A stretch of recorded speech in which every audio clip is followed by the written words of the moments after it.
Madison Square Garden is rocking because Roger Federer is back in the city where he won his 5 U.S. Open titles.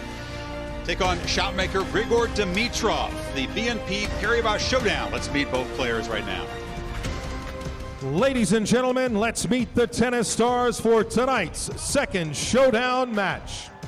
He is playing the BNP Paribas Showdown at Madison Square Garden for the 3rd time. He has won a record 17 Grand Slams, made up of a staggering 7 Wimbledons, 5 U.S. Opens, 4 Australian Opens, and 1 French Open. 10 days ago, he won his 84th career title, and this year became only the 3rd man to win 1,000 or more matches. He is an Olympic gold medalist, and last year helped steer Switzerland to its first ever Davis Cup by BNP Paribas Championship. He held the world #1 ranking for a record-breaking 302 weeks. Please welcome from Switzerland, Roger Federer.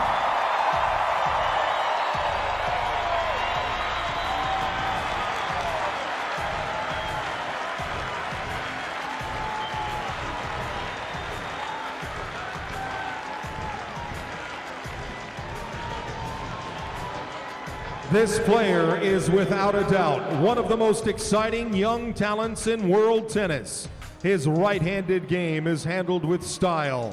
His slice backhand, one of the best in tennis, and his all-court ability is a thrill to watch. Last year was a breakthrough year when he reached the semis of a major for the first time, achieving that at Wimbledon, and he also made the quarters of the Australian Open. He has 4 career titles, and in 2014 achieved a rare feat by winning 3 titles on 3 different surfaces. He reached a career-high ranking of 8. Please welcome, from Bulgaria, Grigor Dimitrov. The all-time Grand Slam champion against the young player so often compared to him. Federer and Dimitrov, it's the showcase match of the 2015 BNP Paribas Showdown, part of World Tennis Day here at Madison Square Garden. And welcome to our ESPN2 coverage. Chris Fowler and Patrick McEnroe in your hometown, yes, far above where the Rangers and the Knicks usually play here. World Tennis Day is exciting. Around the globe, they're trying to grow and celebrate the sport. USTA very involved with programs throughout the month here in this country, and this is a big part of it tonight. Oh, absolutely. March is sort of when we kick off the season in this country for tennis. A couple of big outdoor tournaments coming up for us here at ESPN with Indian Wells in Miami.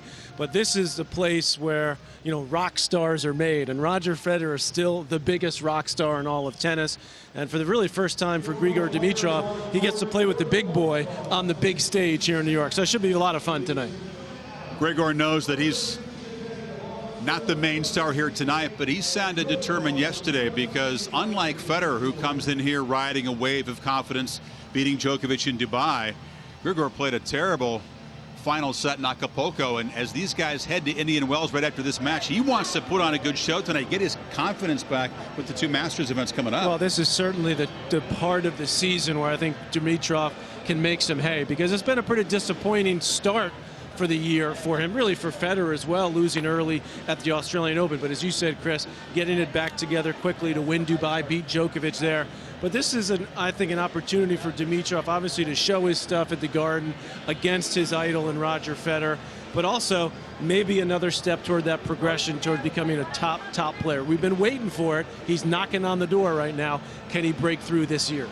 Meanwhile, Roger talked about hearing that positive voice inside his head. His fans certainly hope that it means big things in 2015. Of course, Roger winning 13 majors in a little more than 3 years out of his 12 finals. But in the last 20 majors, just the 1 slam title. Wimbledon 2012, and lost a couple of finals. He did beat an in-form Djokovic, though, for his 7th title in Dubai and his 20th win over Novak. Djokovic, Patrick, I thought outplayed him for a lot of this match, but Roger was so clutch in the big points on serve. Yeah, he broke twice on 2 break-point chances in the match. Djokovic was 0 for 7 on his opportunities. But what Federer said, as you look at match point here, another big serve set it up. was that Federer felt like he played the type of tennis he wants to play. Aggressive, shot-making, going for his shots. He didn't have that against Seppi in Australia. He's not really sure why, but to him it doesn't matter why. He's back playing his A game again, and certainly looking forward to this part of the season. He's always played well at this time of year in the U.S. After Indian Wells, he will skip Miami, take some time off. Of course, said the other day that if he had to pick just one title this year, it would be Wimbledon, of course, getting to that mark of 18 majors. And you think it's not out of his reach at all? No, absolutely it's not. I mean, there's still not that many guys that can realistically win Wimbledon. I happen to think this guy is one of them in Dimitrov, who had his best performance at a major last year at Wimbledon. But Roger, so look, if you beat Djokovic in straight sets on an outdoor hard court, I know it was quick conditions in Dubai, but that tells you that you certainly, absolutely can still win a major. Obviously, the best of 5 still a factor for Roger. He's going to be 34 soon, but he's still number 2 in the world. And we like to say in tennis, Chris, the rankings don't lie. So we're looking forward to plenty of shot making here tonight. Federer and Dimitrov on World Tennis Day at the Garden. The Garden is very unfamiliar footing for Grigor Dimitrov. Roger Federer, very familiar. He defeated Pete Sampras in this event about 7 years ago, then lost an exhibition to Andy Roddick a few years ago, so his 3rd time in this event. Joe Fernandez courtside with a very special guest. MJ? Thanks, Chris. With Jean-Yves Filion, the CEO of BNP Paribas North America. Jean-Yves, BNP Paribas has been sponsoring tennis for over 40 years now. What has it been about this partnership that's been so effective for both parties? Well, you know, Marie-Jo, the value of tennis very much parallel the value of the bank. It's about teamwork, it's about individual performance, sportsmanship, dedication. Speaking of dedication, the bank has been very dedicated to tennis over the decades through the challenging time as well. And we value this commitment just as we value our clients, employees, and shareholders. Sponsoring tennis provides us with this unique opportunity to host some of the very best athletes in the world, like tonight.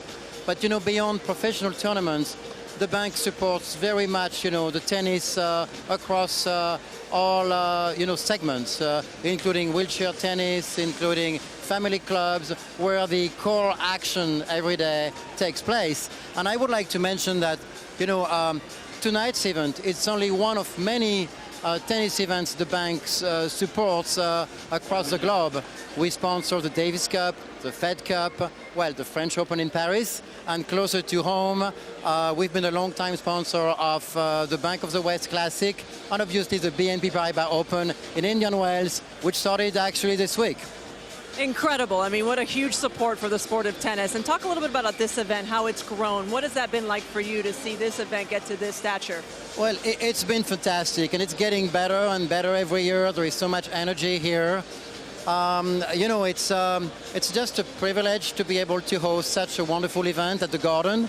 I'm so excited to see Federer and Dimitrov play, as well as, you know, witnessing the showdown between Gabriela and Monica, by the way, just as they did 25 years ago in the very same venue.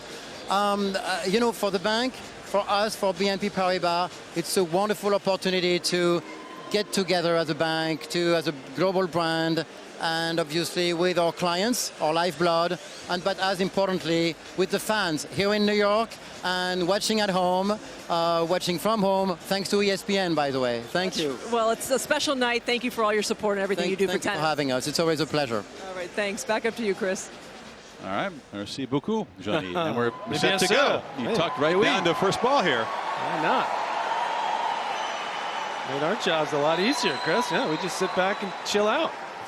And we'll see the Federer serve to open this BNP Paribas Showdown. Again, he arrives with tremendous confidence in this stroke off that title in Dubai.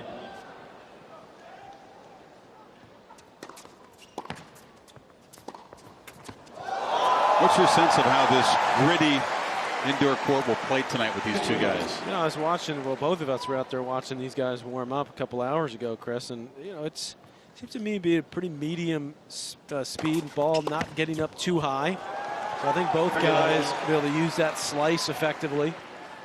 Always easier to win quick points on the serve indoors without the elements of the wind and the sun. That's pretty sweet.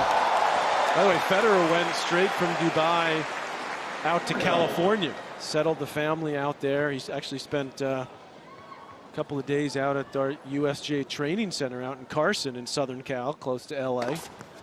And then just flew back just to come back for this event, and we'll head right back out to the desert to get ready for that tournament. Yeah, the family, especially the 4 young ones, hit with some serious jet lag from Dubai to California. Yeah, that'll do it to you. Roger making the business trip to New York. They met 3 times. The first 2 head-to-heads were in Roger's home tournament in Basel, and that was actually a pretty tight first meeting between the 2. Dimitrov had set points to force a final set before Federer won it, but you can see that Roger has not lost a set. And in Brisbane in the semis, he dusted him 2-2 this year. So each of the 3 meetings getting more lopsided in Federer's favor. That's off the that's off the bottom of this big screen. Grigor is 23 years old. We talked about his breakthrough at the majors last year, quarters and then semis. But round of 16 at the 2 hard court majors after Wimbledon, which is a bit disappointing, although the loss to Murray in Melbourne was a tough one. Understandable. Yeah, that was one of the better matches of the tournament. Very physical match that was. Very athletic play from both players.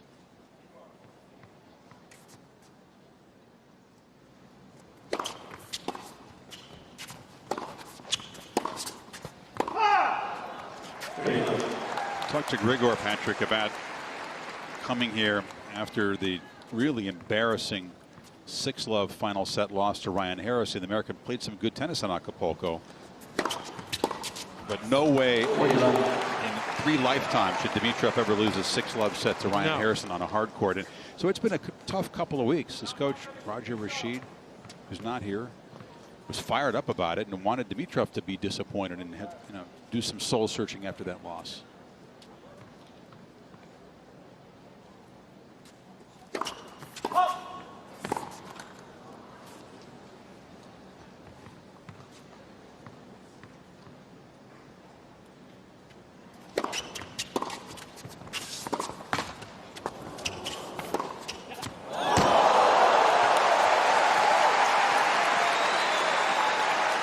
Even though it's an exhibition, Grigor said that tonight held some importance for him based on that deflating loss in Acapulco. Oh, absolutely. It's a big deal to come out and be the headliner along with Federer at the Garden in New York. Show you belong and show you deserve this opportunity.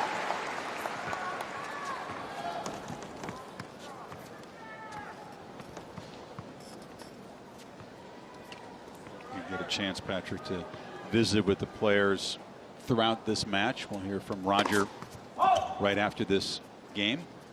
Mary Jo courtside. I hope she doesn't catch Roger by surprise. On the changeover. I like that.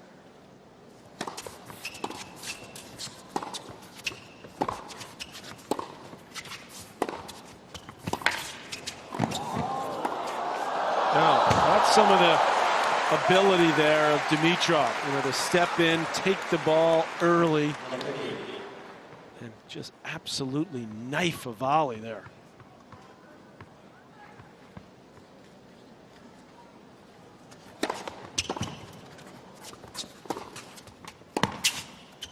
Oh, it's a sweet forehand on the run. Wow. You said there'd be some shot making. That I wasn't going out on a limb. These 2 guys. That was a brilliant shot.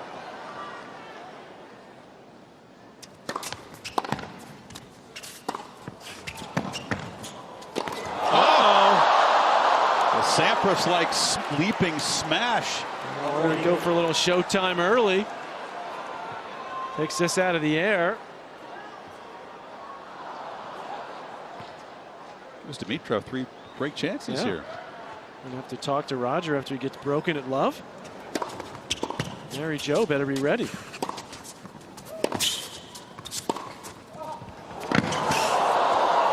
Oh, what a shot! Unreal!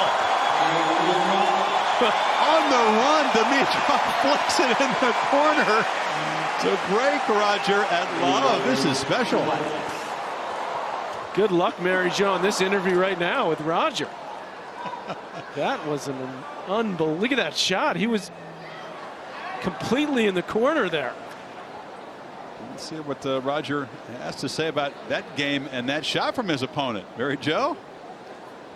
All right, this is the first, Roger. 3 games in.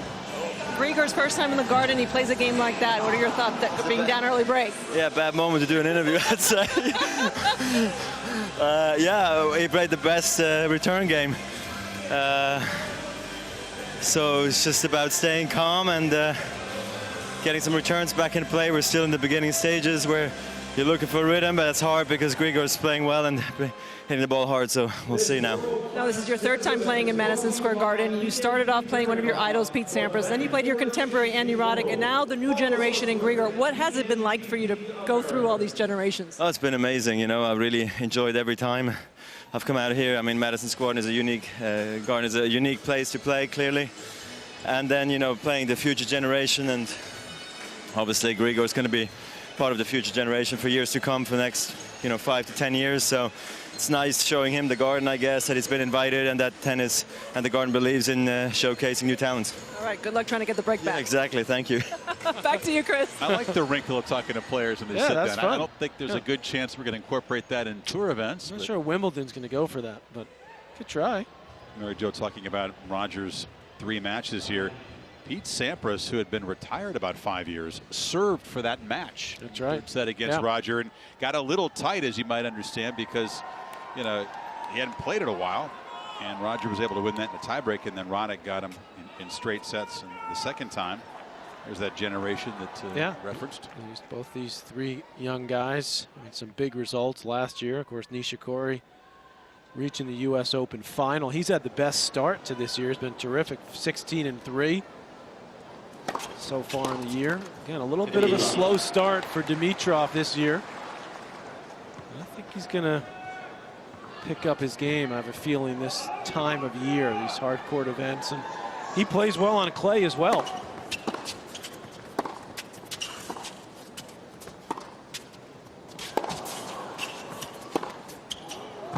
Two of those young guys, Raonic and Nishikori, just met in the Davis Cup. Milos was able to get the win as Canada got past Japan. But I think the Dimitrov camp, Rashid, etc., really expects him to make a nice little move here in the spring to get some consistency. 3rd round last year.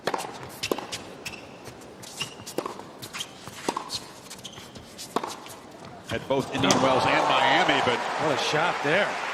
Well, that's what he needs, Chris. He needs that consistency. He needs that, you know, if there's one thing over the years that you wonder a little bit about Dimitrov, his toughness.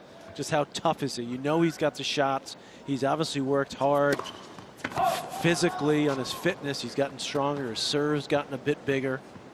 Does he have that toughness week in, week out? That sort of mean streak. That locker room respect that Rashid seems to think is so important.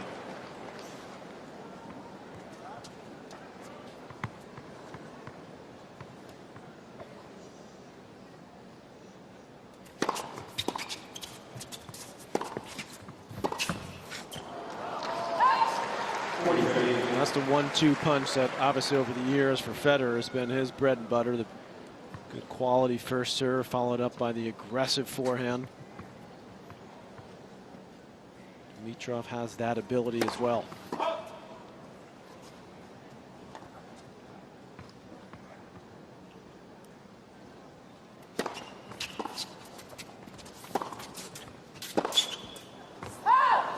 Dimitrov backs up the break and leads 3-1. NBA Wednesday presented by State Farm. A couple of Western Conference games with major playoff implications. 7:30 Eastern. Kia NBA Countdown tees it up. Then the Clippers and the Thunder, followed by the Houston Rockets and the Trailblazers. Solid doubleheader there. That's going to be some sweet playoff matchups out west, especially.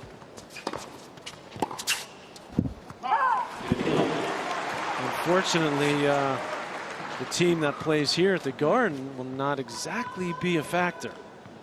They were out of it in December. Was it that late? Talking about playing a guy that's so often compared to him. Dimitrov had the nickname Baby Fed when he came along, of course, and didn't really like the nickname. And in Grigor's view,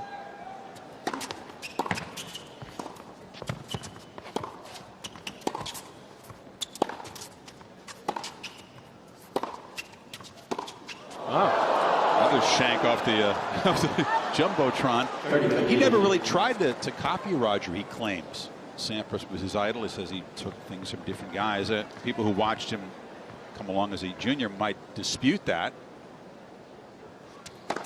Well, but he never liked the nickname Baby Fed. Well, that I can understand. But all I can tell you is what Mr. Federer says, which was his first hit with him when he was about 16. He said he was shocked.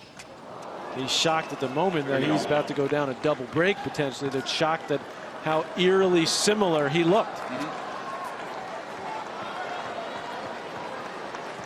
Roger could use a couple of first serves here. Actually, as I look at the numbers, his first serve percentage is actually pretty good. He's just been coming back.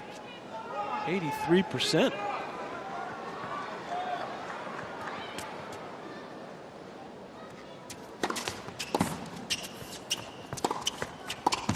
Oh, look at that shot. Another brilliant shot on the run. Roger says, wait a second. You didn't get the memo here. Dimitrov is flying around this court up a double break now. 4-1 against Federer. He's never played a set like this against Roger before.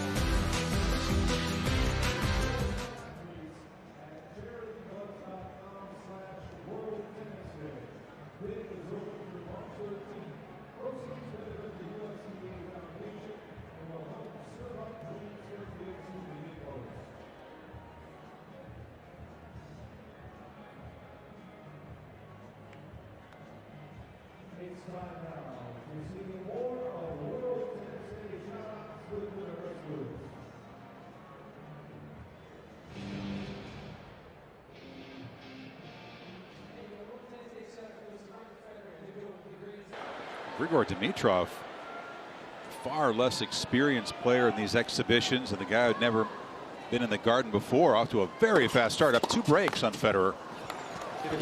Well, as Roger said in our on-court interview, which we don't say that, Joe. By the way, we will interview Grigor as well in the second set. And it was he was impressed with how hard Dimitrov is hitting the ball. That's why we see, I think, some of the mishits from Roger. And then he gets that as well.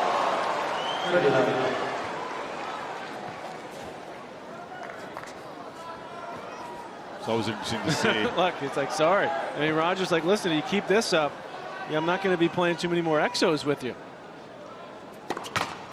Keep this up. You won't let him on the plane to Indian Wells after this. Yeah, that too.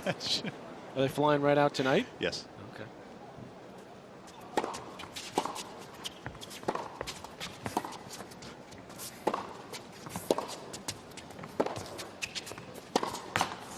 Can I get on the Fowler G6 next week when we go out there? Is that, you got any room for me? Right? Looking forward to Indian Wells. And we'll talk about the draw, which had just come out. Federer potentially meeting Seppi, the guy who took him out in the 3rd round in Australia, in that same round at Indian Wells. That's the one loss this year for Roger.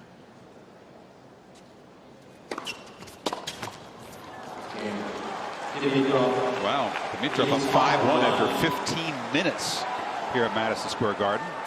Looking at the projected quarterfinals, so the BNP Paribas Open.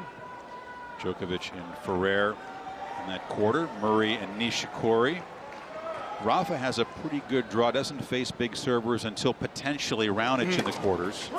And the all-Swiss quarter if they can make it that far.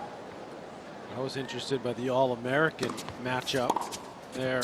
Marty Fish making his return to singles play. He'll play Ryan Harrison.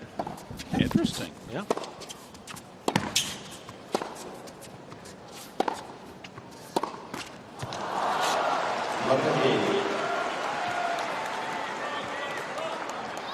Although Roger plays a bunch of these exhibitions where you can command a 7-figure fee, he's not all that comfortable with the idea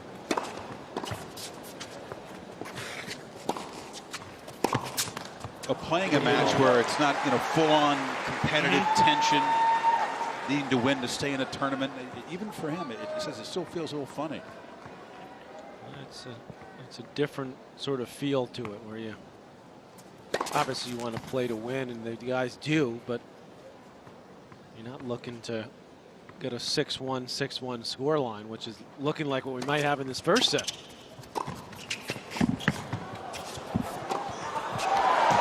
Well, this is proof that these things aren't scripted, because no one in here expected or necessarily wanted, other than Grigor, this kind of score line in the first set.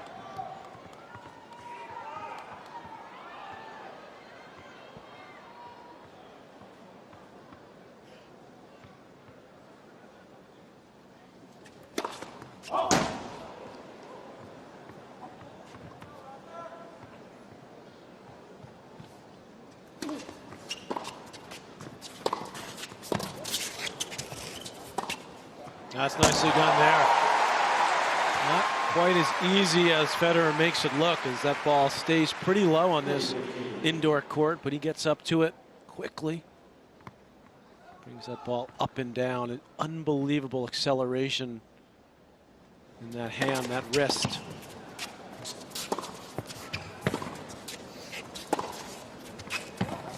No, that's not good. Federer holds, but Dimitrov with a 2-break cushion will serve for the first set.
Surprising start here. Roger Federer used to dominating with the serve when he faces Dimitrov, dictating with the forehand, hitting back behind Grigor often. But it hasn't happened tonight. Big hitting from Dimitrov. A couple of breaks of Federer's serve, and it's been Grigor dominant with his serve. Yeah, this happened quickly. It's just 19 minutes, and Federer in a little bit of shock, but trying to find his rhythm now. It's going to go long. Good low volley pickup there from Grigor. I remember seeing this kid, Chris, it must have been about 7 years ago at the U.S. Open Juniors, watching him play. And not many, unlike Brad Gilbert, who predicts pretty much every great junior is going to be top 10. I said, when I saw him play, I said, this guy for sure is a top 5 player. Now, he hasn't gotten there yet. And it's actually taken him a bit longer than I thought it would, but that may be just the trend of the way the men's game has gone. Certainly in the last decade or so, it's proven to be harder for these young guys, teenagers, to really break through and become a legitimate top player. But you'd say at 23 now, it's about time. It's about time. I think this year, next year, huge for him. Because you got to start to wonder as you look at some of the actual teenagers coming up now, Chris, like Kyrgios, like Coric. You know, maybe some of those guys might break through and become the top players. It's another beautiful approach from Dimitrov. He's got that versatility off the backhand wing where he can come over it if he's got a little time, and especially on this low bouncing indoor court, that slice is nasty.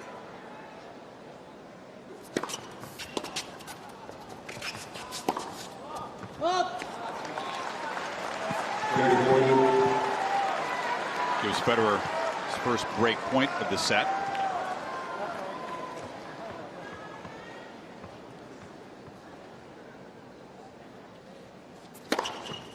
That's a bomb there. That's where he's beefed up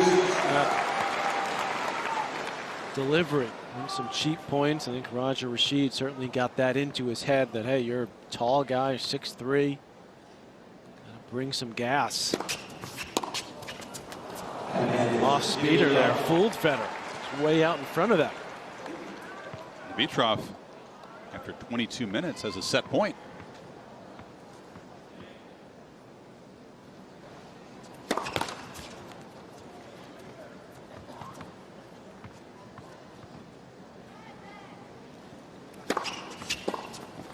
Body serve. A stunning opening set for the folks here in the Garden, and for the guy in the orange shirt, for that matter. Dimitrov takes it 6-2.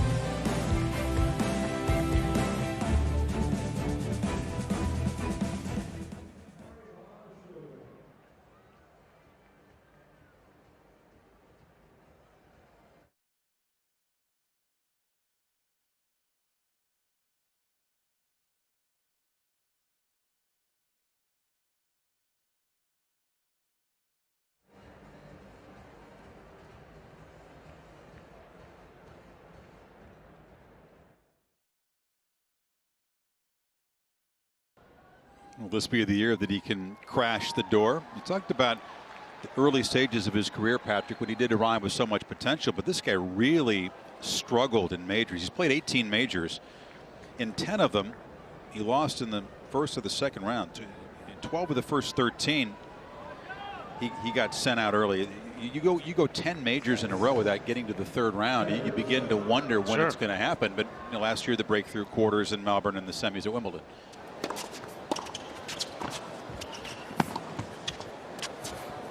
Well, I think what he's lacked, obviously he's worked on the physical part of it. His performance has elevated certainly, but what he's lacked is that what I call meat and potatoes tennis, Chris, that wins you a lot of points in the same way and pretty routinely. Big serve, big serve, big forehand. Obviously that's fairly common in the men's game now. Sometimes when you have so many weapons in your game and so much variety, it can take a little bit longer to sort of figure out, okay, I don't have to make it look pretty and beautiful every time to win points. It took Federer a while to learn that.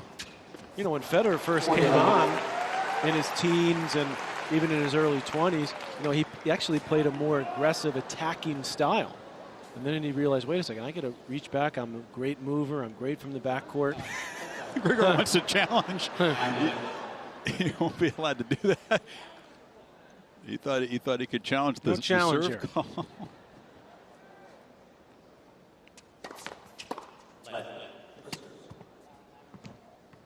By the way, if you'd wondered whether he just wants to put on a show tonight, Grigor wants to win. Yeah. Badly.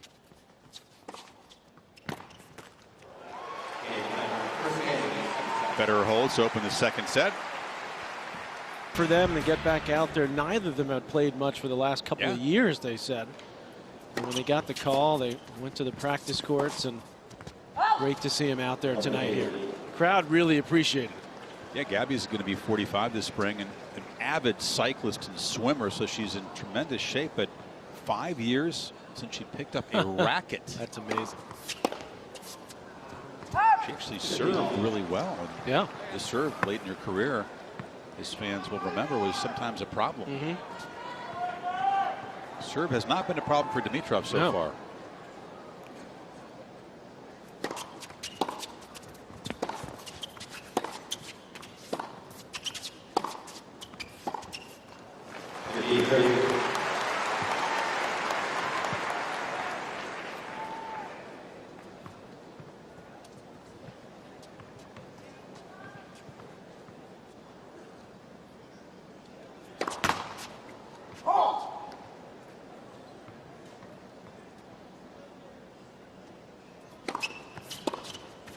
That's just an example there. Roger just not quite timing the ball as well as he would like.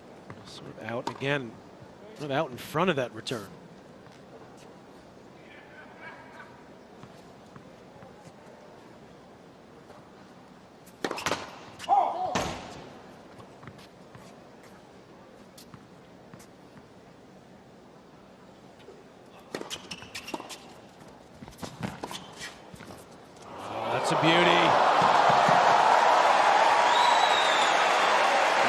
shot they came here to see.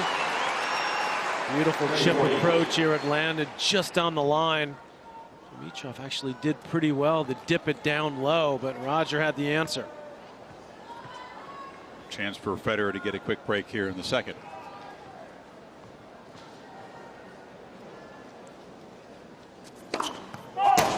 One of the problems, one of the issues for Dimitrov as well, Chris, as you see him make that long run there. He's a little bit taller than Federer, a little bit longer.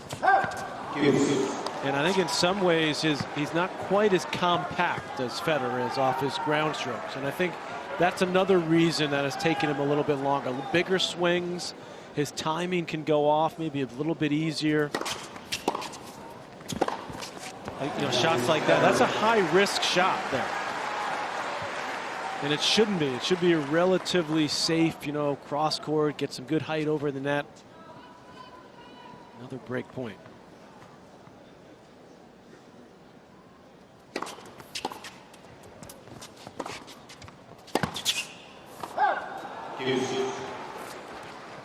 Some of those matches he's lost in majors, over best of 5.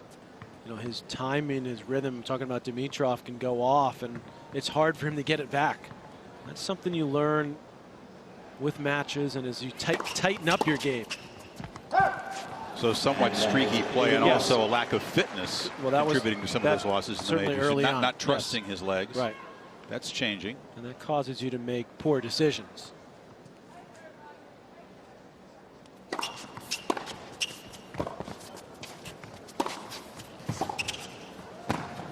Oh, missed it. Good defense from Dimitrov. Roger let slip 2 break chances in that game. He's 0 for 3 tonight. And that's an example of using the slice on defense, but boy, he gets so much behind it, so much on it. It's actually more of an offensive pass.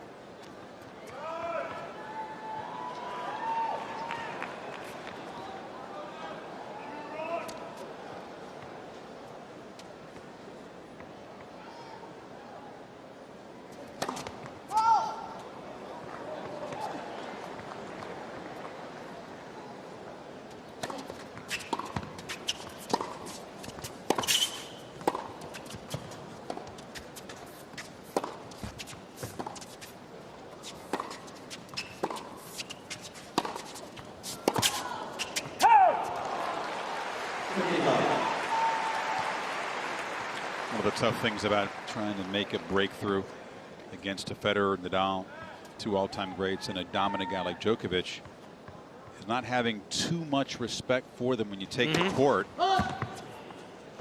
Rashid feels that Dimitrov maybe still does have too much respect for Federer. He's gotten over that when he takes on Djokovic, Nadal, Murray, but Roger, of course, the aura, still feels like he takes the court down a break. Could see that. A lot of guys do. Yeah.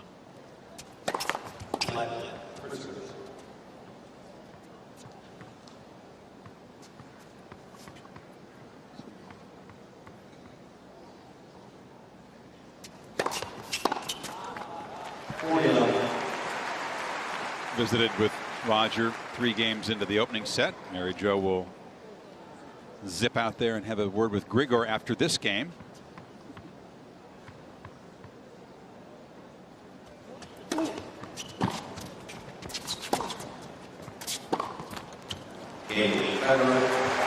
Federer holds it low, and when we come back, Mary Jo will get Dimitrov's thoughts on the proceedings so far.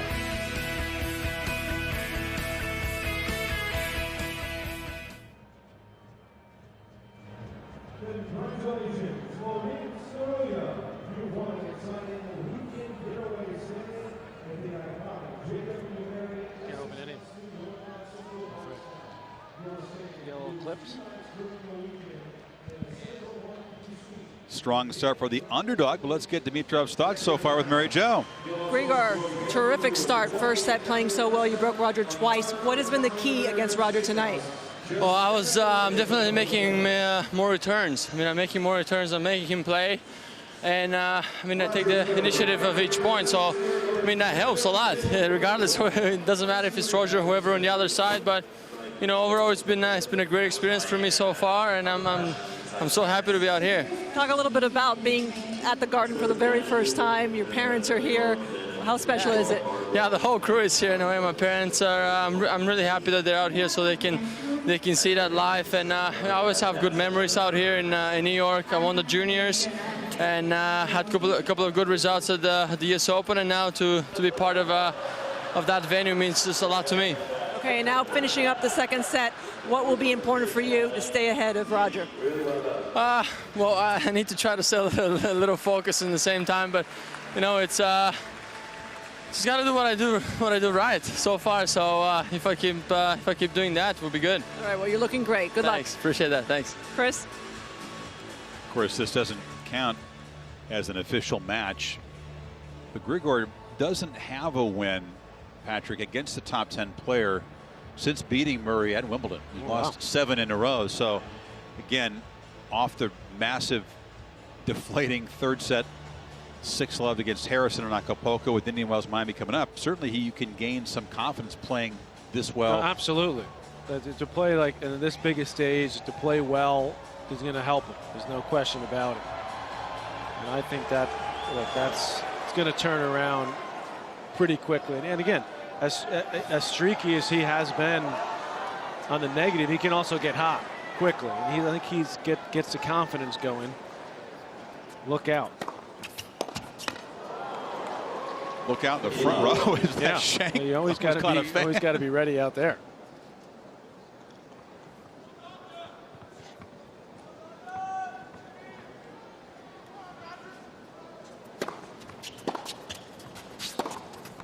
Yeah, that's just explosive there.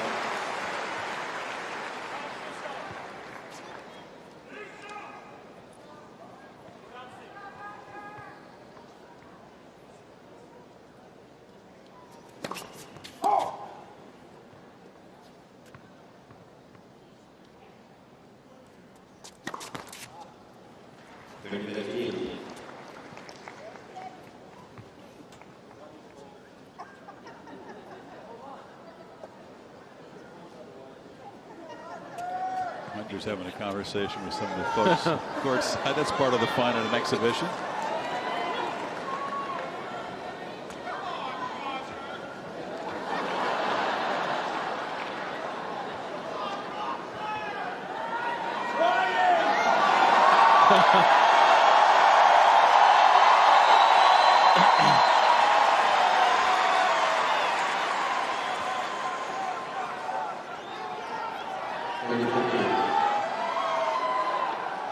Dimitrov just asked for the score.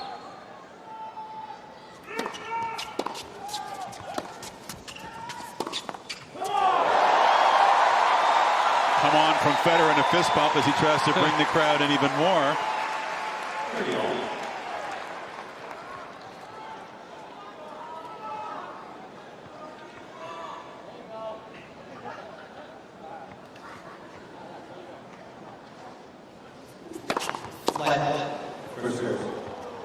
For those who studied the history of these kinds of matches, it would be very surprising. This was an easy set for Dimitrov. mean for Roger. No, for Dimitrov. Oh, that would be surprising, yeah.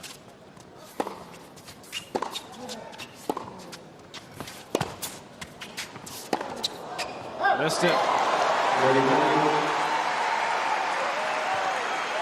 It gives Federer a break chance. Hasn't been able to grab his first 3 so far tonight.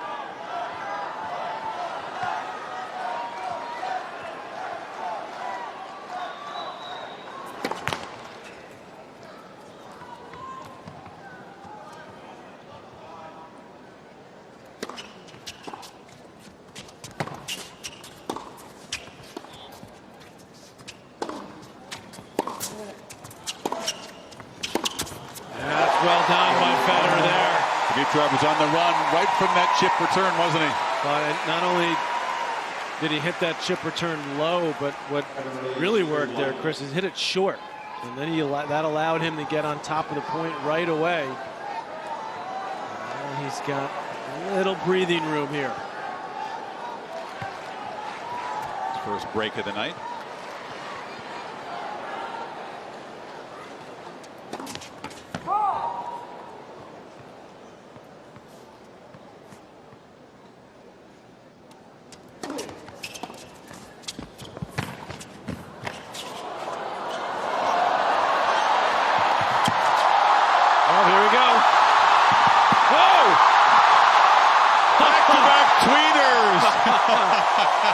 That's something you won't see. That'll get an ATP match. No.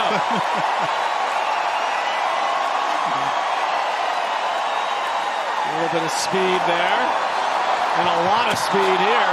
That was a great tweener. Yeah.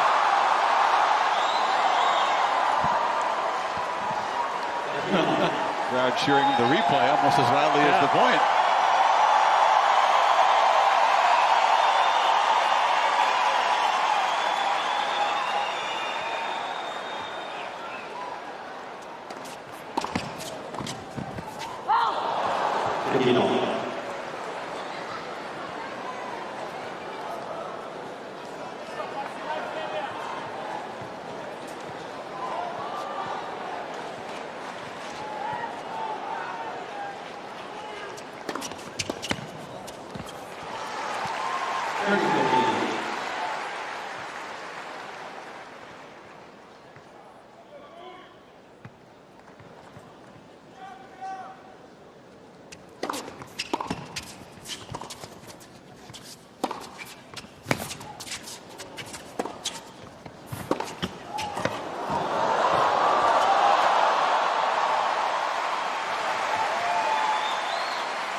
Footwork starting to kick into gear now for Federer.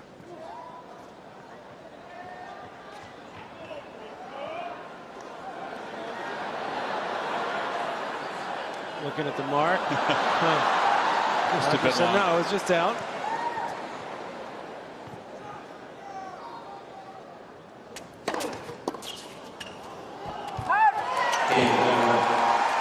Most entertaining of the match so far. 4-1 Federer.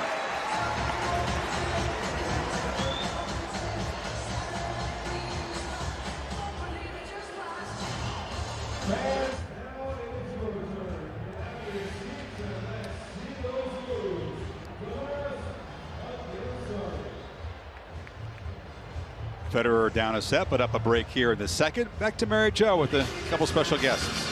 Thanks, Chris. With the president of the USTA, Katrina Adams. Katrina, I know one thing that's important to you is to get the children involved and started in tennis. How important is it for them to have fun the first time they pick up a racket? Oh my goodness, it's so important for these kids to have fun, and that's why we have the 36-foot courts and the 60-foot courts. The smaller rackets, bigger balls, they can go out and have fun and keep the ball in play. And what about the parents? What kind of role can they play in introducing the sport of tennis to their children? Well, I think the parents can go out and play with the kids on any court, on any surface, in their driveway, in the cul-de-sac, wherever they want to put that court down. But they can have fun with their kids, too, and learn the sport at the same time. What do you think about this great day, the 8th year here at the Showdown, World Tennis Day? How is that going to inspire youngsters to come and play the game? Well, this is amazing. I mean, World Tennis Day here at the Garden, I mean, what more can you have or expect? We've got Roger Federer on the court with Sabatini and Celis out there earlier. Hopefully they're inspiring the young kids to want to come out and learn the sport of tennis. Did it make you feel like you wanted to get out there and play again? Absolutely. You know, with Gabby and Monica, they're my contemporaries, so I would have enjoyed to be out there with them. All right. Thanks, Katrina. Thank you. Chris? Yes, thank you, Katrina. YouthTennis.com is the place to learn about one of the USTA events in your area. As the celebration of World Tennis Day really continues throughout the month of March. Your young daughters, excellent tennis players. Just having fun. That's, as Katrina said, that's #1. Learned with the red and orange balls and then onto the green, and it's fun to play. And Get some competition and right time.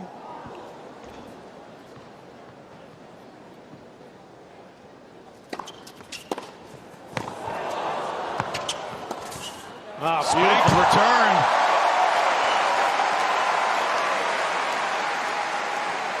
And Federer in full flight now. With Dimitrov on the defensive. And plenty of room up the line.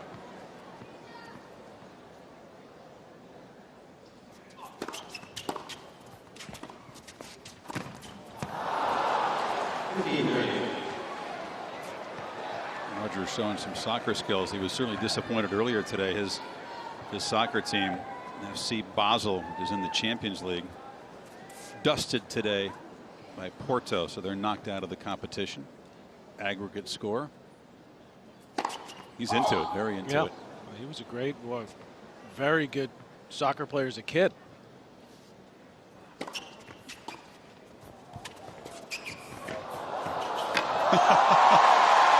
Drop shot return sets it up. Beginning to toy with Dimitrov now. Dimitrov was a little surprised by the backspin on this ball, and he had to lunge for it at the last second. Thought it was going to be a pretty routine shot.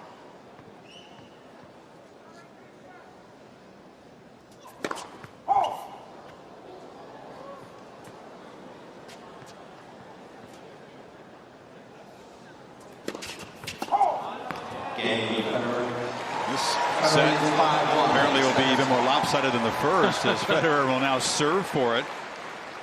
Dimitrov has won just 11 points in the set. Is this best of 5 or is it best of 3? I think you know the answer. Yeah, okay.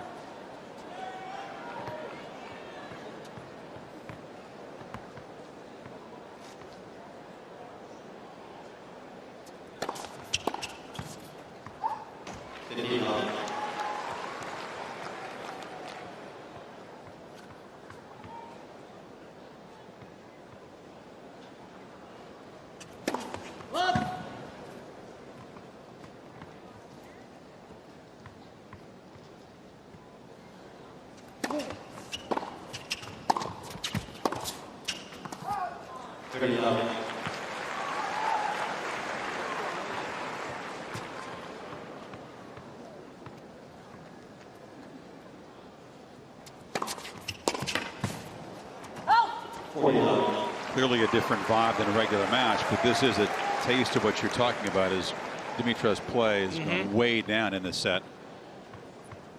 3 set points for Federer.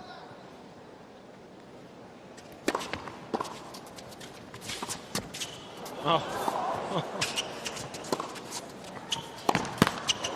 2 sets in 46 minutes, Chris. Going the distance at the Garden of the BNP Paribas Showdown, 1 set apiece.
Third set coming up here in New York, but let's hear what both players think about the first 2 sets. Mary Jo again. Very cozy down here courtside. Chris and Patrick. Grigor, first time in the Garden. You started off on fire. What has been the experience like for you playing in front of this New York crowd? Gosh, I love New York. What can I say? It's honestly, it's been amazing to, to be part and still am. I mean, this is set all, so it's come. I mean, you're still in it. This is very, very, very unusual situation, and mean, I'm more than thrilled. I'm excited, and well, I'm enjoying it a lot. And Roger, New York's been good to you through the years. You won 5 U.S. Opens. Can you talk about the Flushing Meadow crowd and the Madison Square Garden crowd? I can, absolutely can. It's my 3rd time at the Garden, and every time has been special. Tonight again, so thanks for coming out and supporting tennis and making it cool, really. Flushing Meadow clearly is a longer event. It happens over 2-3 weeks. It's been happening for so many years, and I think there's a similar crowd from here also to Flushing Meadows. Guys, you can come to both events, so thank you very much, and can look forward to come back in September. You guys are both amazing shot makers, and I think the highlight for a lot of us watching has been the back-to-back tweeners. You didn't want to let Grigor have his own showtime, did you? No. I wasn't looking very good there for a second, and he hit the perfect lob, because normally, in my opinion, you hit the tweener hard, but he got me and faked me out, and I poached the net too close, and then I mean, he should put the volley away, but I guess he panicked maybe a little bit, and I can only say thank you very much. So it was good fun anyway. Is he playing mind games with you going into the 3rd set? Well, obviously, I mean, come on. I mean, can it be more obvious than that? No, I think you shouldn't have hit that twinner so hard. I mean, I started laughing after it, so I couldn't really focus to put the ball in the court again. All right, well, it's time to refocus, boys, all right? Let's see a great 3rd set. Let's do it. All right, let's get it on. Dimitrov had reminded himself, I usually do matches, interviews when the match is over. We've got a set to play here. Right. One to go here. Kind of like this EXO thing.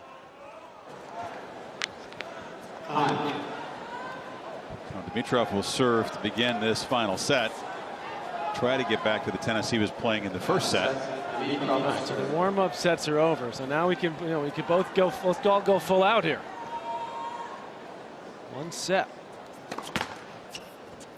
The 3rd set, by the way, has already been 5 minutes, Chris. We haven't hit a ball. It's been 5 minutes.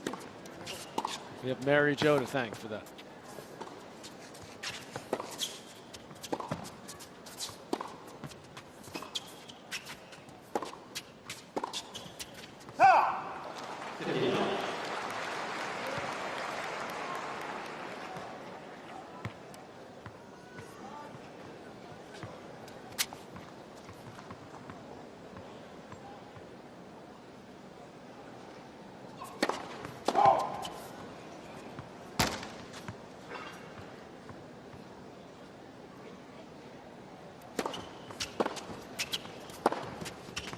Oh, yes.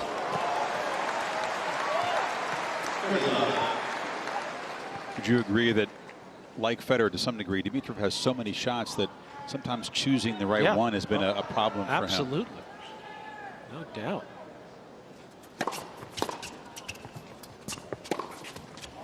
You don't want to have to think out there too much, right? You want it to sort of be instinctive or second nature, but he has so many options. Well, you want to be able to play the base on the big, tennis is about success on the important points. The 30 all points, 40-30 points. You're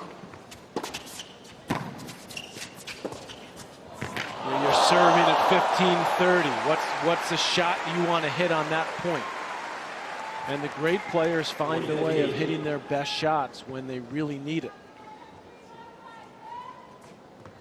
That's a great point. You think of how Nadal and Djokovic and Federer have won all those titles.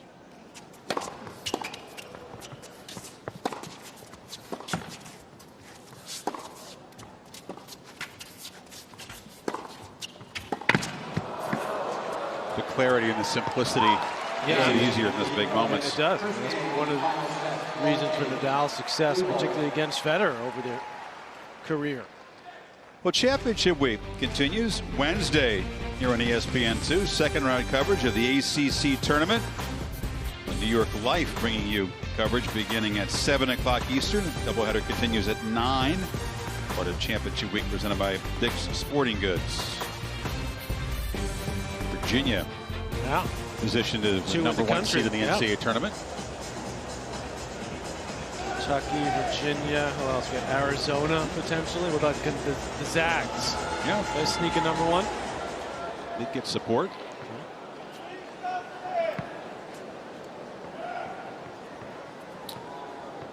New tennis balls for Federer here.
Dimitrov had a whole lot of room up the line, but just missed it.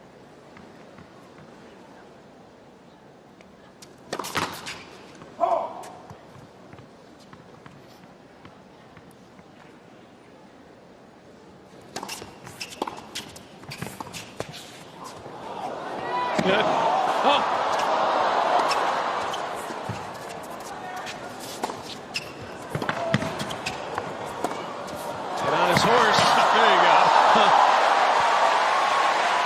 Ends the point in his splits and a smile for Federer, who holds for 1-all. Well, like stop there. Not so much backspin. Dimitrov can cover some territory. Look at that. He's got a gymnast.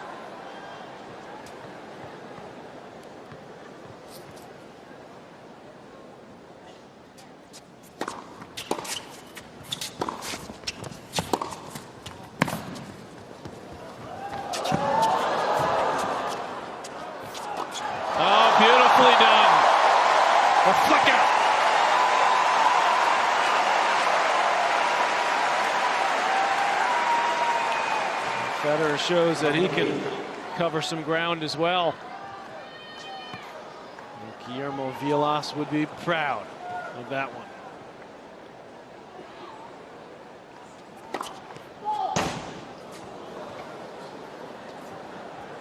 Vilas would rather hit a backhand overhead than a regular overhead in his prime.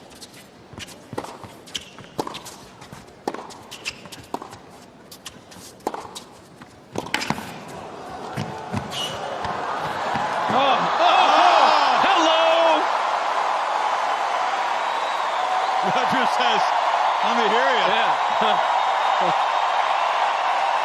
I'm not running this hard for you not to get up for this.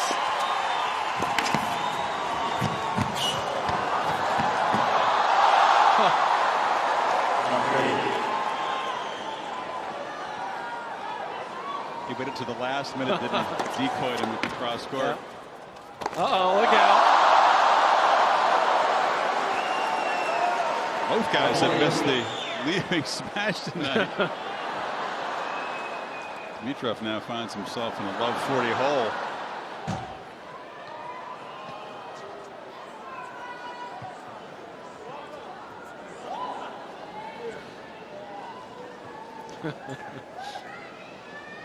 Giving them their money's worth.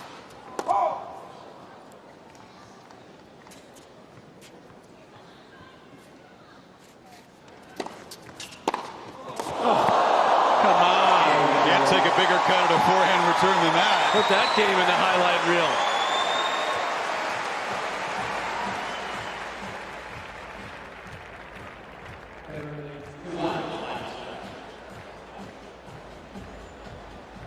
Tennis fans, it's time now for BNP Paribas Showdown Tennis Trivia.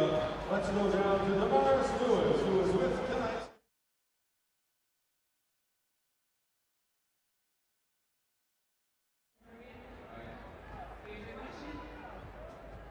Which junior Grand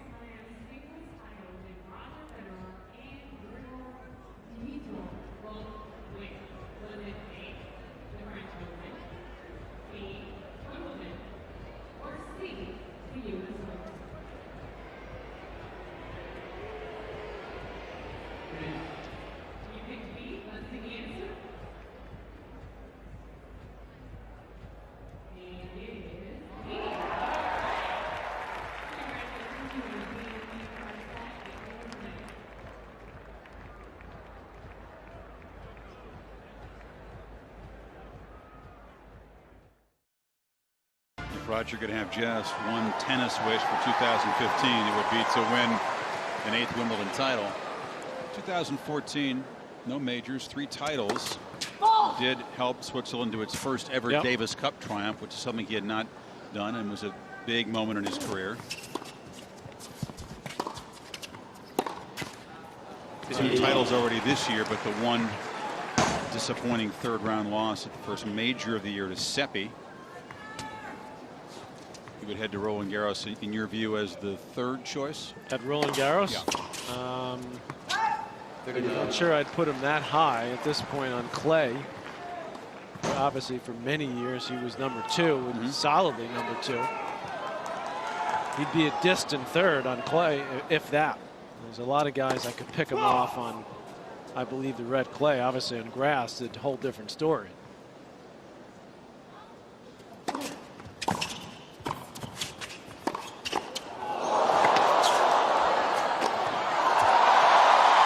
Remarkably consistent as well last year. That's why he finished 2 in the world. I mean, you have to do it year after year in tennis. You know, it's not the same ranking system as it is in golf,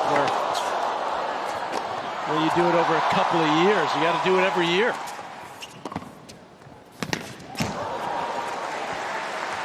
That's, to me, the most remarkable thing about what he was able to do last year. To win that many matches. Most wins of anyone on tour last year.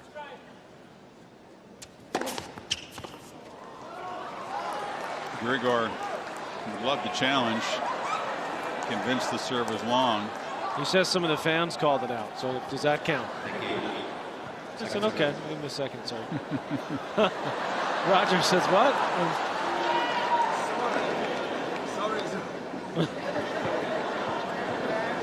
Sorry?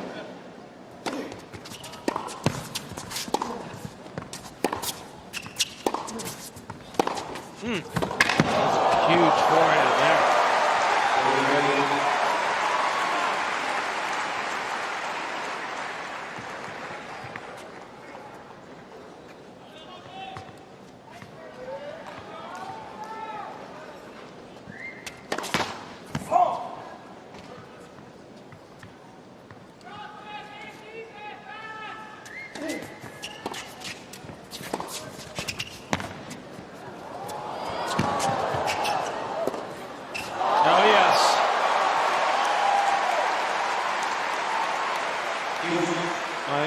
He's so deadly as Dimitrov when he does have a little bit of time to set up those long swings, and that's what he had here. Just uncoiled into that.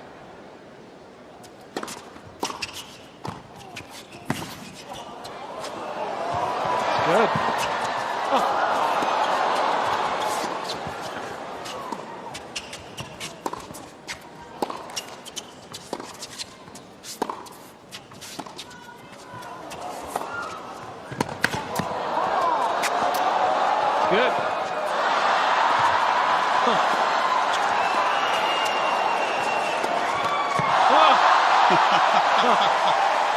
How would you describe what Dimitrov did in the middle of that point? It's impossible. I thought Federer's lob was going to hit the scoreboard. I thought it did, actually. From our angle, we're up so high. Was that going to be a leaping tweener?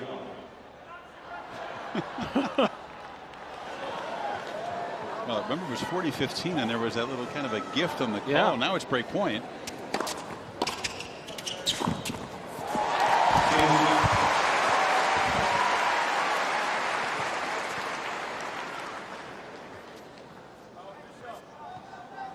Boys are getting a good workout now.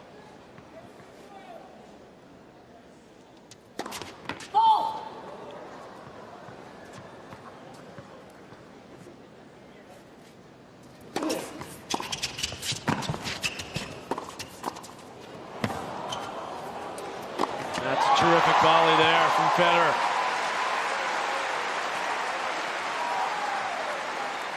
Ball came right at him, but he just sort of went with it. Strong wrists, firm volley.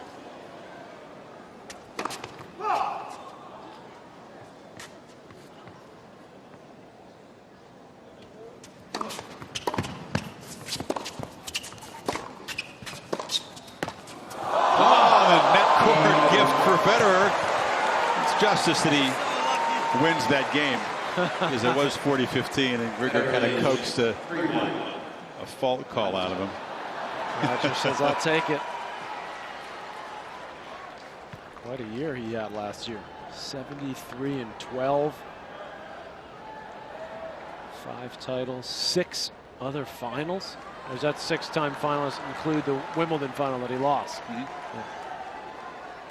17-5 against the top 10. Remember, he really struggled the year before that against top 10 players. That's a huge number of top 10 wins in a year.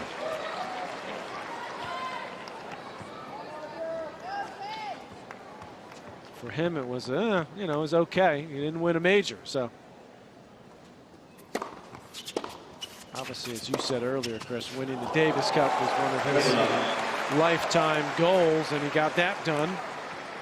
He told me among his goals this year, besides, of course, another major, trying to get to #1, taking that ranking away from Djokovic, difficult. That would be amazing if he could do that.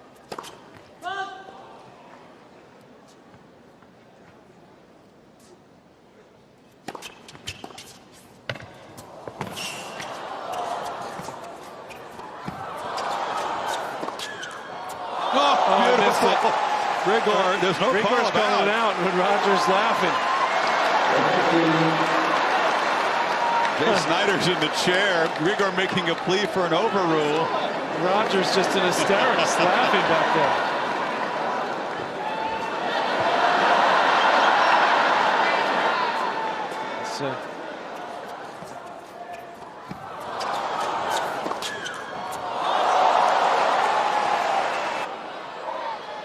In the Garden, Federer's going to get this call. It did look wide in that replay. Roger says, well, it looked good. Both players just watched the replay. He's asking for a crowd vote. Let's see it one more time here. Come on.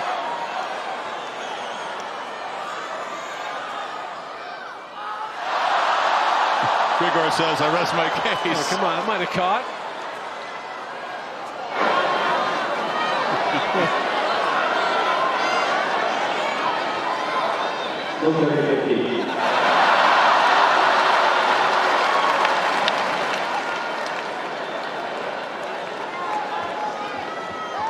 Unofficial Hawkeye replay. Right.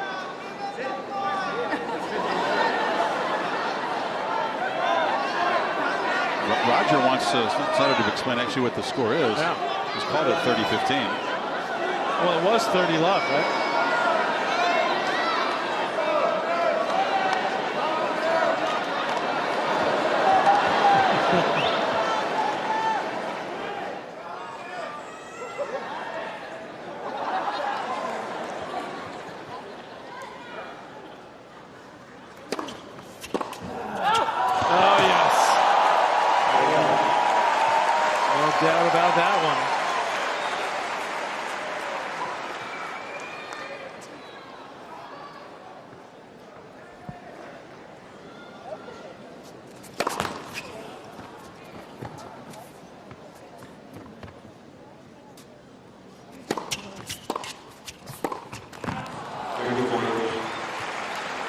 Now a chance for Federer to stretch his lead here, go up a couple of breaks in the final set.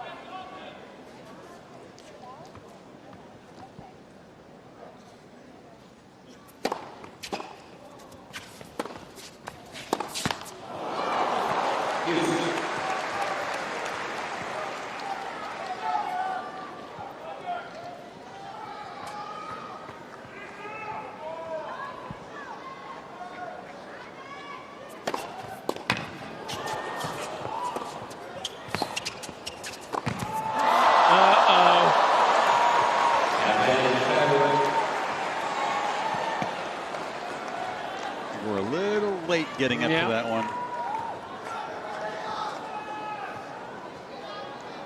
Another break point.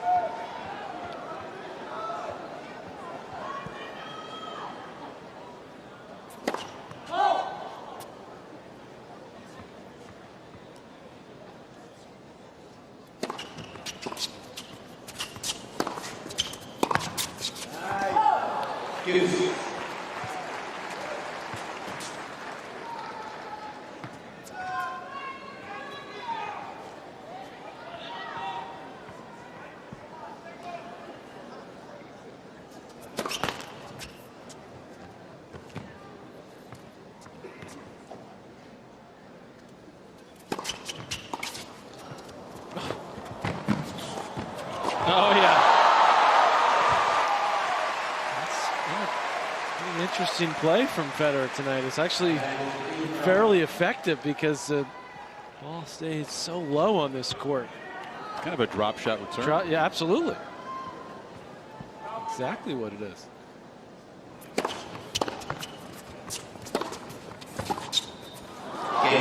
So Federer doesn't grab a second break, but still leads 3-2.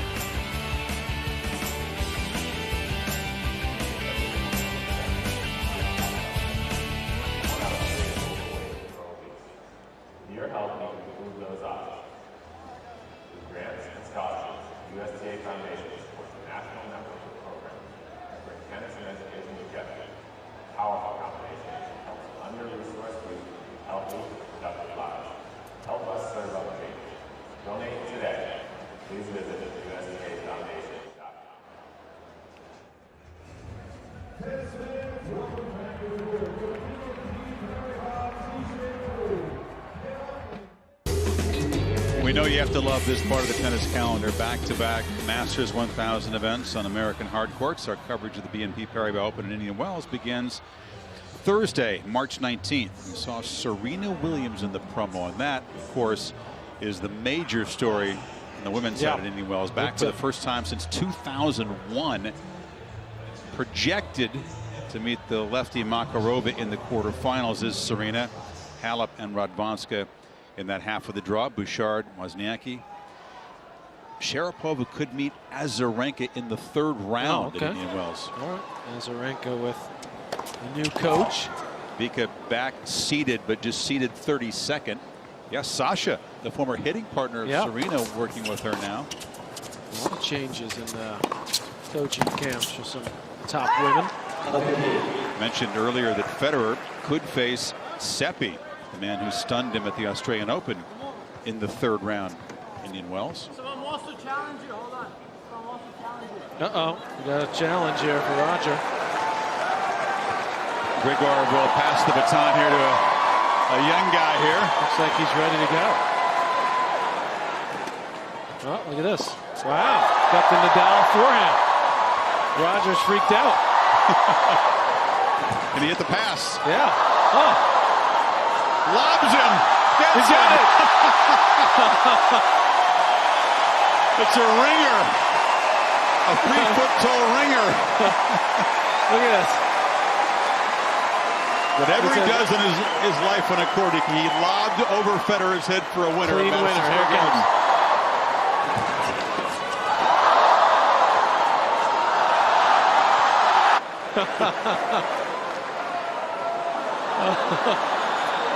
That was great. That changes. So what's that make it love 30? Grigor wants the point. Yeah.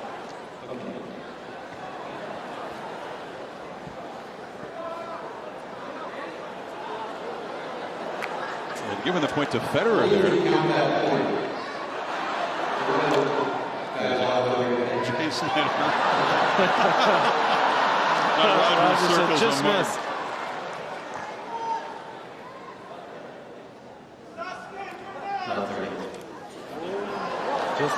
Just ask Roger the score. Ask him. It is up 30.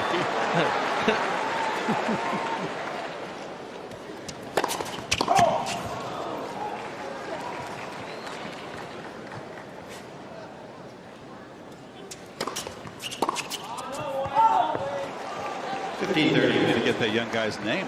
Yeah. Not unusual to bring a youngster out of the crowd or a special guest. As Marion Bartoli came out of the crowd. That's right. To face Murray last year. Djokovic passed the racket to her. The crowd here wasn't sure who she was, to be honest with you. Initially, no. Yeah.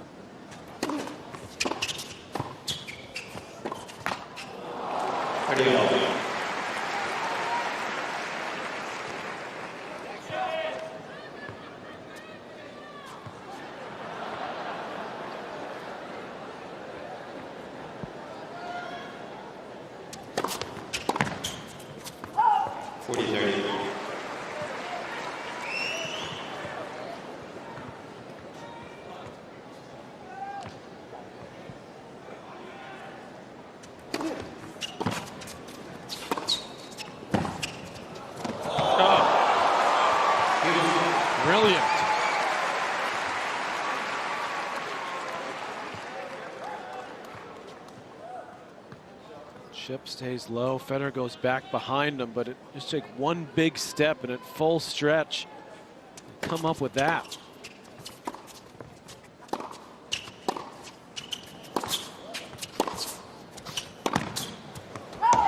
And then Federer.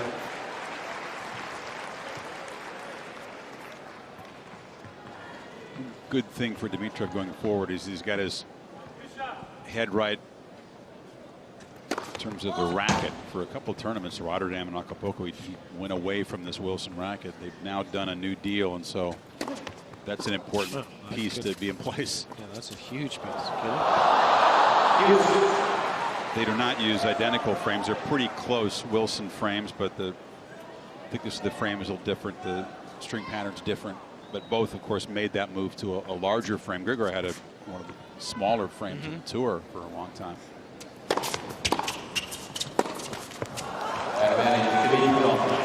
All of a sudden, chance to get back on serve here.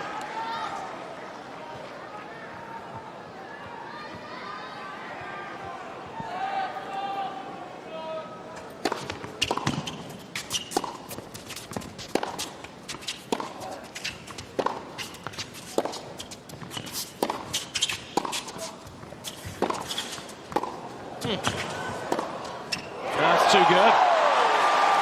So Dimitrov, with an assist from a lob winner from his special guest, does get the break. 3-all. That's just some brilliant shot making. Roger takes that right off the bounce, left it hanging in the middle of the court. You said it earlier, he makes that look easy. Yeah. It's not on a low bouncing court.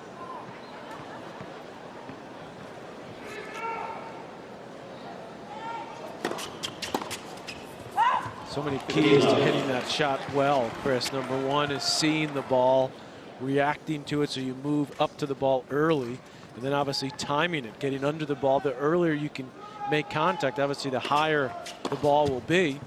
So that means that's so important, how quickly you react to that.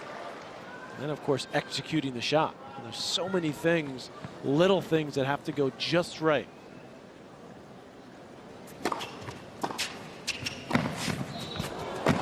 It's a beautiful low volley from Dimitrov. So I think that could be more part of his meat and potatoes type of game, Chris, because he is so athletic and so good with his hands to come in, finish more points at the net.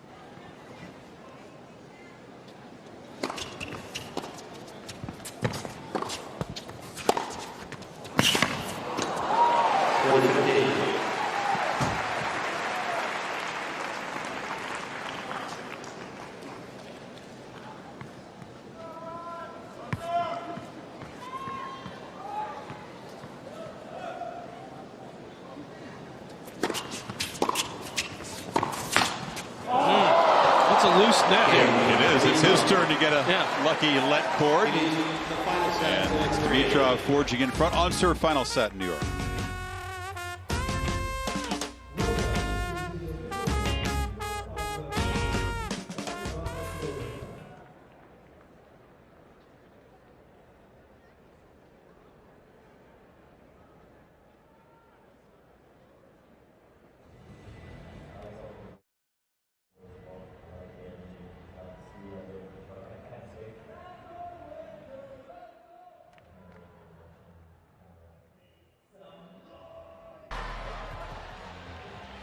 Part of Roger's year will be playing an event in Istanbul on clay.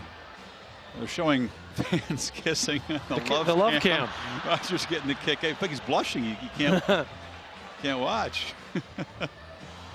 But he's going to play an event in Turkey, someplace that he's never been before. He played in India, the exhibition at the end of 2014, and part of it is, you know, traveling the world and seeing places, having experiences as a player that he hasn't yet collected. He's trying to find things to keep himself interested, although I think the biggest thing that keeps him interested are those little balls in his hand. He loves to play. We were out there earlier today, Chris, watching him warm up with, you know, a scattering of people here at the Garden, and he just enjoys it. He loves to hit tennis balls. And obviously, he loves all that goes along with being Roger Federer as well. he's embraced that part of it, the ambassador for the sport, the adulation, the fact that everybody knows who he is, where he goes, but he enjoys it.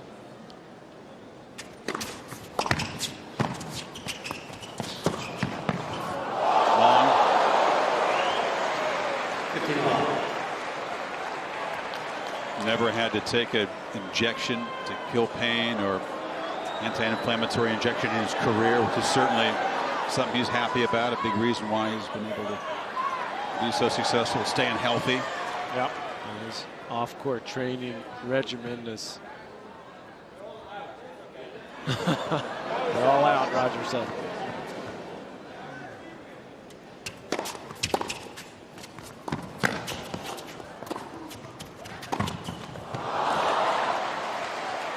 Dimitrov making a push here. It's almost down double break in this final set now. He accused Federer of mind games in a joking way after the second set. He played some mind games a couple games ago. Yeah, it was love 15. He got the kid to come out of the crowd and sort of loosen things up and ended up getting the break eventually in that game.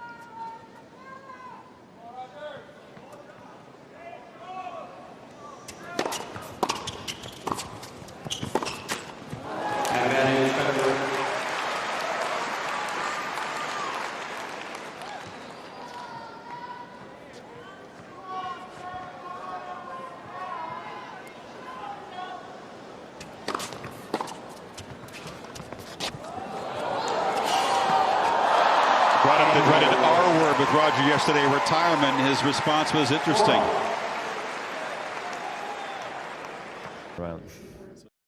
Oh, he'll be a mess that day. So all those Federer fans. Roger is emotional about a lot of things, big occasions in his life. There's no way, whenever that sad day comes for fans everywhere, that he'll be able to hold it together. No, you wouldn't think so. I mean, certainly you'd think that he's played through this year and next year. At the minimum. There's no one suggesting he has no. But you have to start visualizing it at some point. It's just human nature if you're him. Approaching 34, still obviously playing incredible tennis.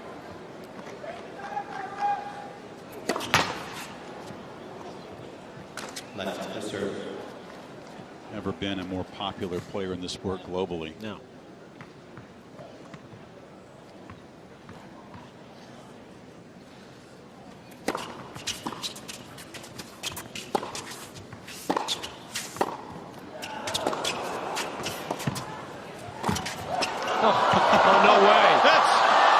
Just long, almost a circus pickup from Dimitrov. Roger hit that volley so hard. Watch this. Dimitrov just sort of ran right to it. Almost controlled it. Kept it in.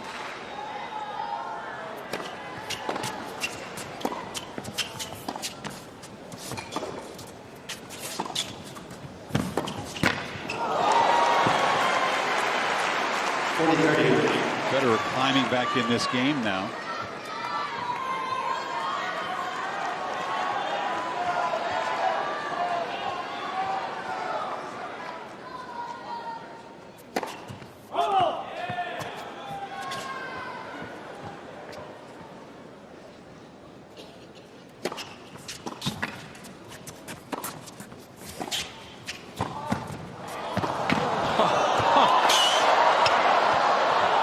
Can these guys use the angles? Wow.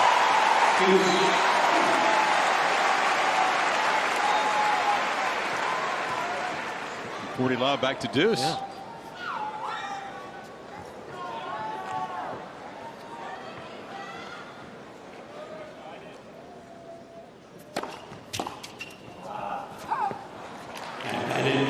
Dimitrov. There are moments in an exhibition to have some fun, and that was one of those meat and potatoes points. Yeah.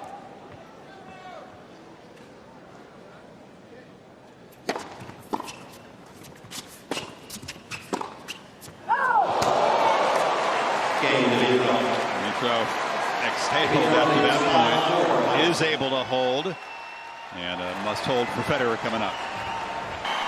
Plenty of fun stuff between now and then, but we certainly at ESPN cannot wait for the U.S. Open. Oh, man. Coverage of first ball to last ball for the first time. And we think you'll love what you'll see.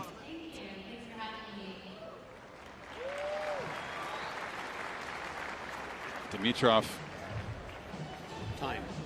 break away from getting an unofficial win over Federer for the first time. He'd take that, no question. You see the update in this third set's been really terrific tennis. Federer's been up to net 17 times. Expect him to venture up there a few more times. The weird stat is that Rogers only won 50% of his first serve points, and he's won a big percentage of his second serve.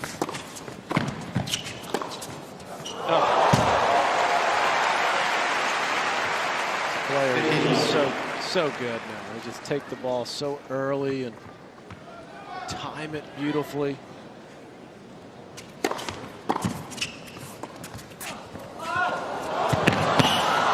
come on. Got it. Tweener? Sure. He ran out of gas at the end of that.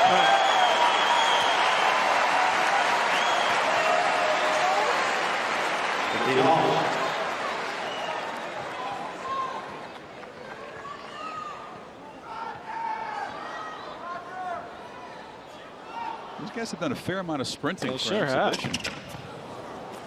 Roger, another wide serve could use a quick point or two.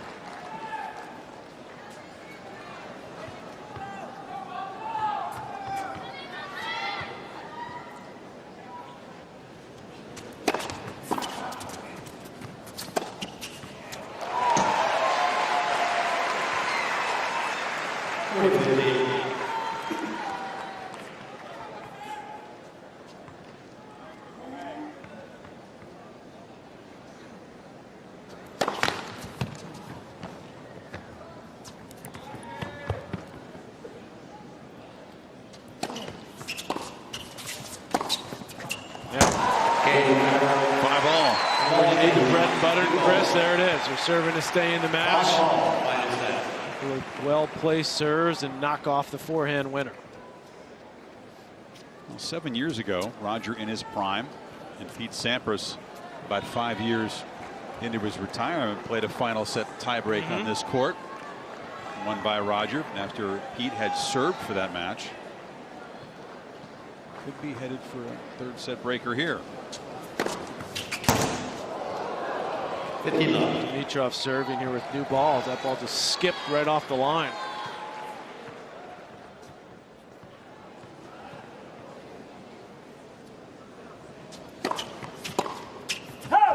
Well, this set's already been longer than the first two sets combined.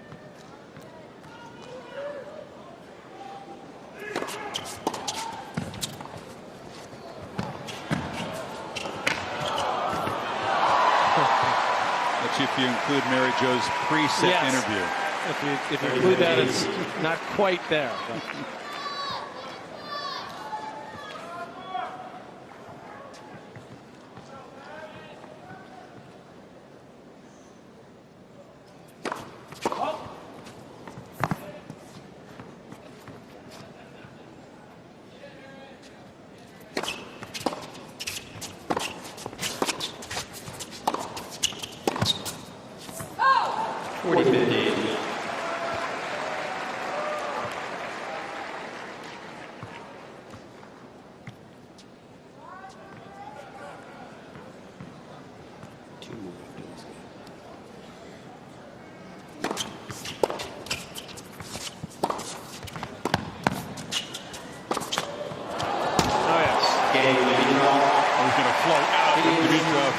chose to hit the swinging volley anyway. We'll see if Roger can force a tiebreak next.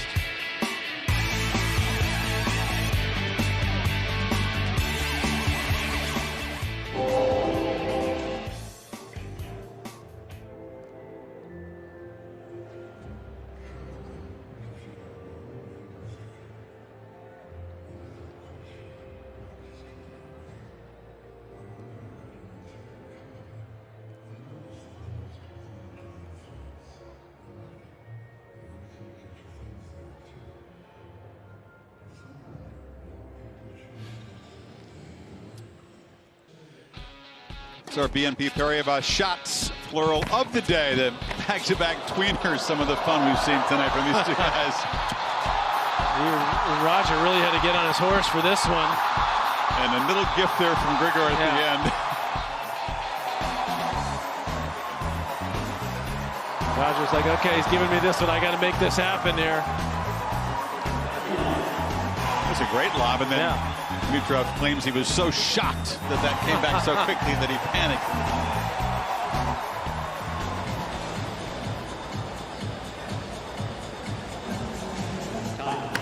More of the shot making we expected. I don't know what that was. Yeah, I'm not sure. That one I haven't seen too much of. I don't think that's going to become as popular as the tweener. Something tells me no. But for tonight, we like it. What a return from Dimitrov. He stabbed at it, and Federer was coming forward. Federer, another must hold to stay in this and force a final set tie break.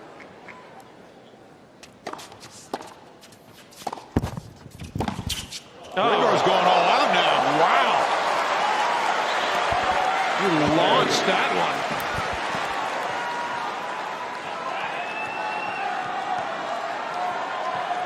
Left 30.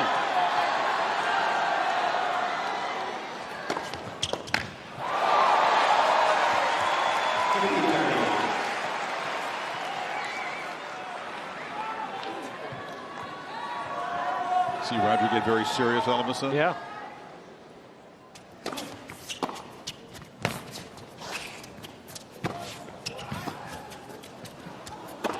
He's got it. Dimitrov, another effective return, creates a couple of match points.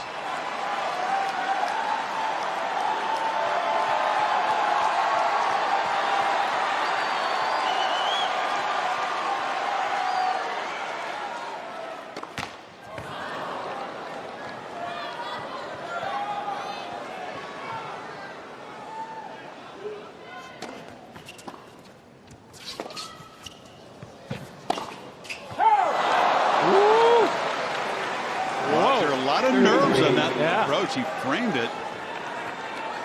He was sort of forced to come in there because he was already moving forward. Still match point. Missed it by a mile.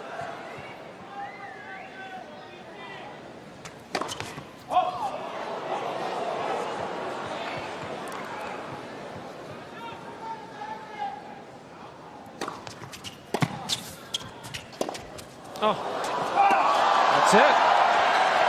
And that miss it gives Dimitrov the win.